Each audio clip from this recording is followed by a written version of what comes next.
खुलुमबाय बड'लेण्ड इंखं टेलिभिजन स्टुडिअ'आव आं उपमारानि दैमारि दिनैनि गाहाय रादाबाव दं। UPPLआ 6थि गायसनथाय सान फालिदों। उग्रपन्थी एबा थिउरिया सोदोबखौ लाना बिधान सभायाव दुंहाव थासारि, सानै MLAखौ सासपेन्ड। रन्जन दैमारिखौ उदां खालामनांगौनि थाखाय गहपुरनि थंगियायाव आगु NDFBनि दाबि। दानिफ्राय गरखाफोरनि सायाव गुबुनारि नायबिजिरनाय जाला।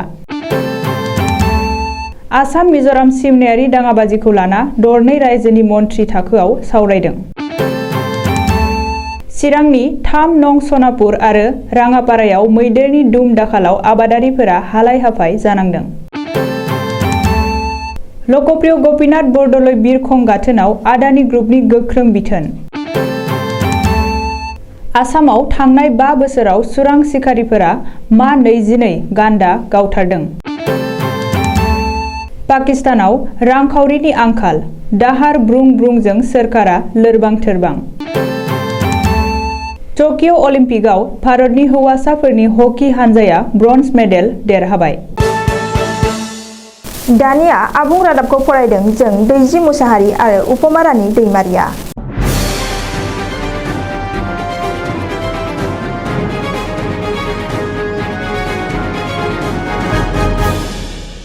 प्रमद बर' दैदेननाय इउनाइटेड पिपल्स पार्टी लिबारेल सुंद'यै UPPL राजखान्थि दोलोआ दिनै 6थि गायसनथाय सान फालिदों।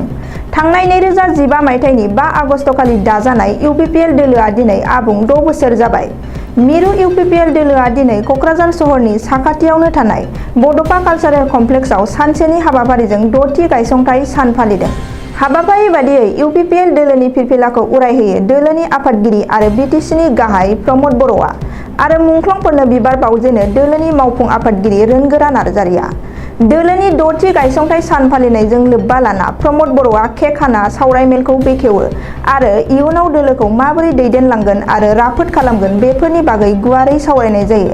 बबेखानि बड'फा कालचारेल कमप्लेक्सआव UPPL दोलोनि 6थि गायसनथाय सान फालिनाय हाबाफारियाव BTCनि मावफुं सोद्रोमा फारियै रनजित बसुमतारी, डक्टर नीलुत सरगयारी, दावबायसा बर', उइलसन हाजदा, UPPL दोलोनि MLAमोन, MCLAमोन आरो गोबांसा दैदेनगिरि सोद्रोमाफोरा बाहागो लायो।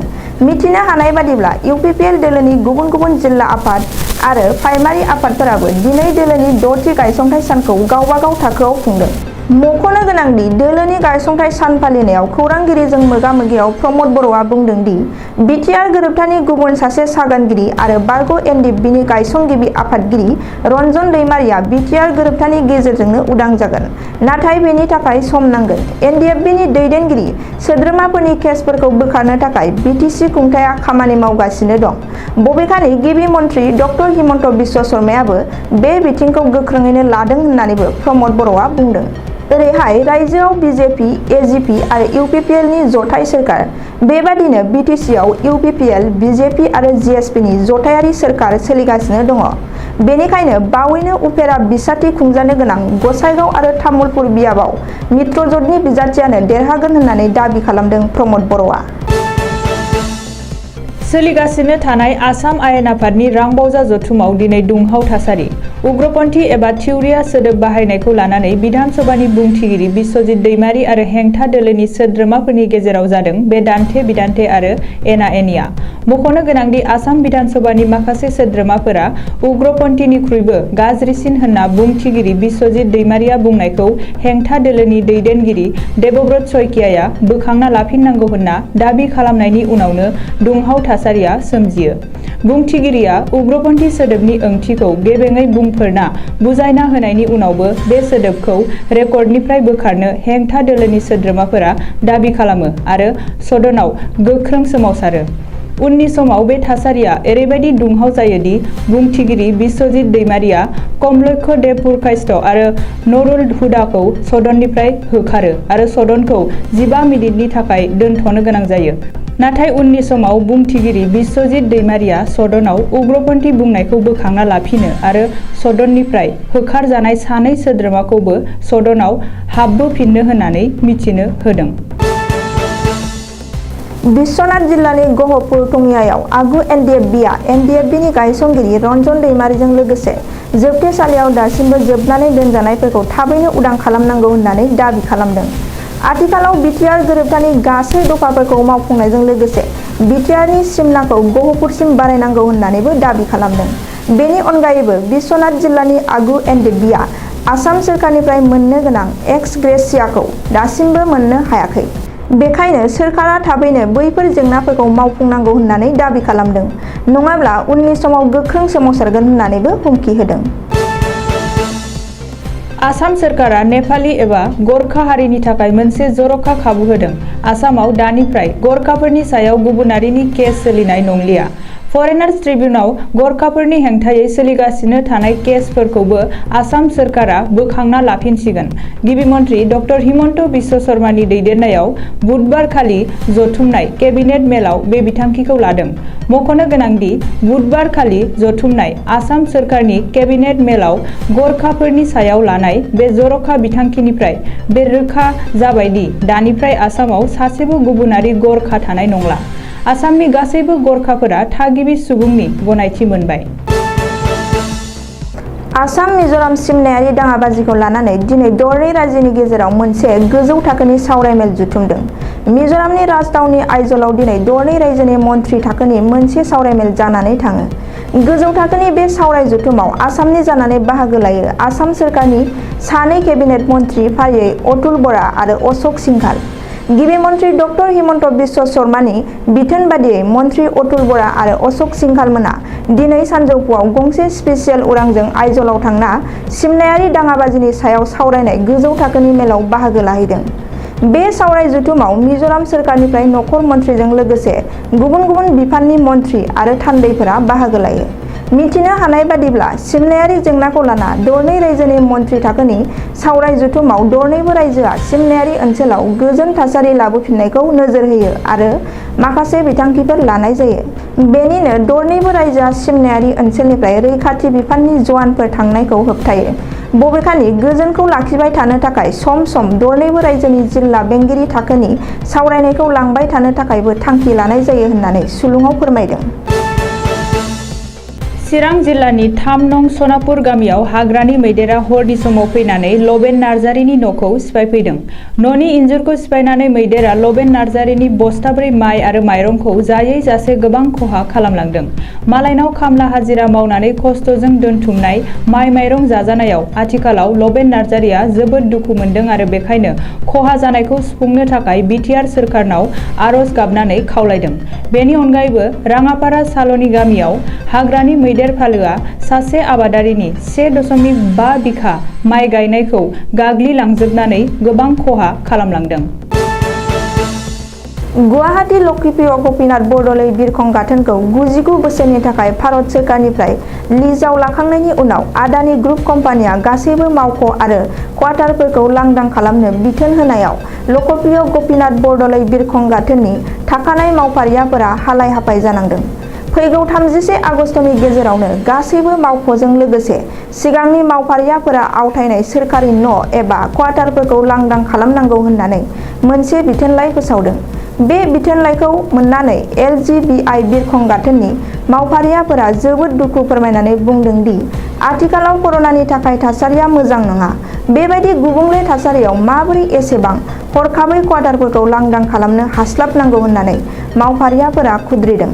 मख'नो गोनांदि आथिखालाव लक्ष्मीप्रिय गपिनाथ बरदलै बिरखं गाथोनाव इन्डियान एयारपर्ट अथ'रिटिनि गासै मोन 221 क्वार्टार, सेन्ट्रेल लक निर्माणनि गासै 89 क्वार्टार आरो बोथोर बिगियान एबा मेट्रलजिकेल बिफाननि गासै 72 क्वार्टार दं। अब्ला बैफोर क्वार्टारनि थाखानाय मावफारियाफोरा हरखाबै बहा गोदान जायगा मोनस्लाबनांगौ होननानै सिगांनि थाखानाय मावफारियाफोरा खुद्रिखांदों। आसामाव बिजेपि खुंथायनि समाव सुरां सिखारिफोरा गं थसेयारि गान्दा गावथारनायनि हारा खमायदों। बिजेपि खुंथायनि समाव एबा थांनाय 5 बोसोराव आसामाव मा 22 गान्दाफोराल' सुरां सिखारिजों गावथारजादों।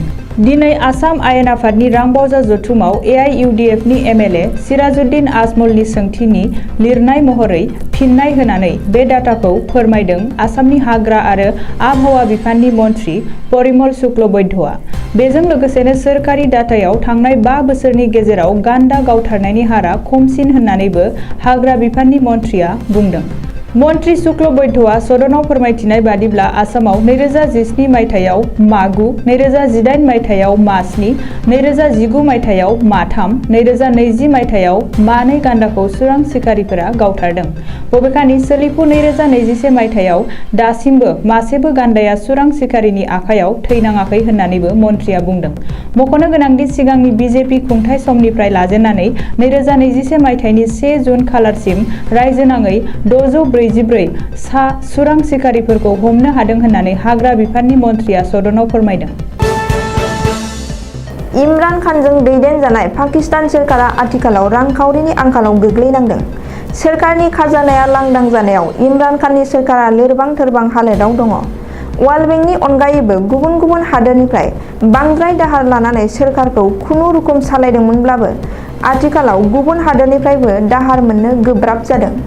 जाहोनाव गाहाय मन्थ्रिनि थाग्रा खुलिखौबो गोबां बोसोरनि थाखाय लिजआव होनो थाखाय पाकिस्तान सोरखारा मिथिसारलाइ फोसावदों।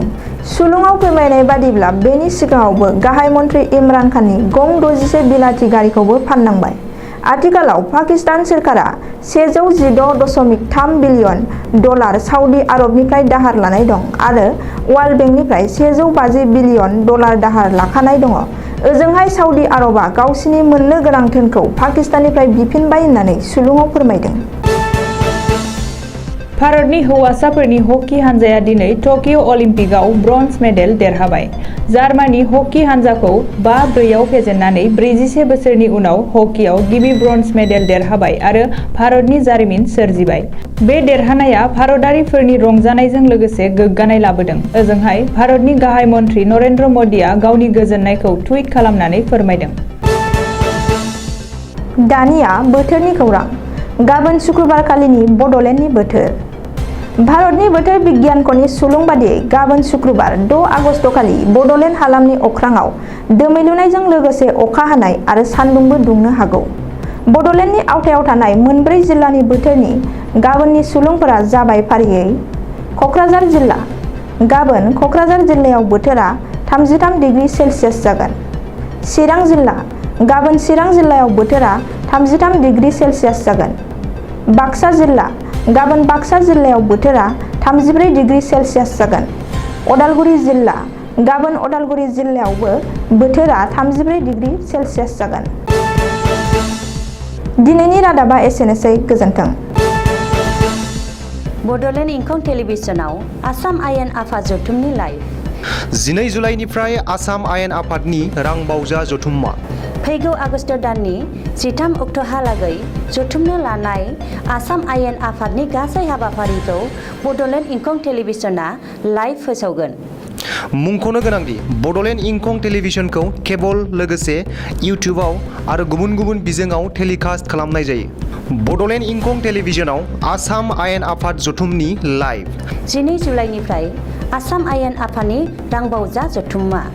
फैगौ आगस्ट दाननि 13 अक्ट'हालागै जथुमनो लानाय आसाम आयेन आफादनि गासै हाबाफारिखौ बड'लेण्ड इंखं टेलिभिजना लाइभ फोसावगोन। मुंख'नो गोनांदि बड'लेण्ड इंखं टेलिभिजनखौ केबल लोगोसे इउटिउब आरो गुबुन गुबुन बिजोङाव टेलिकास्ट खालामनाय जायो।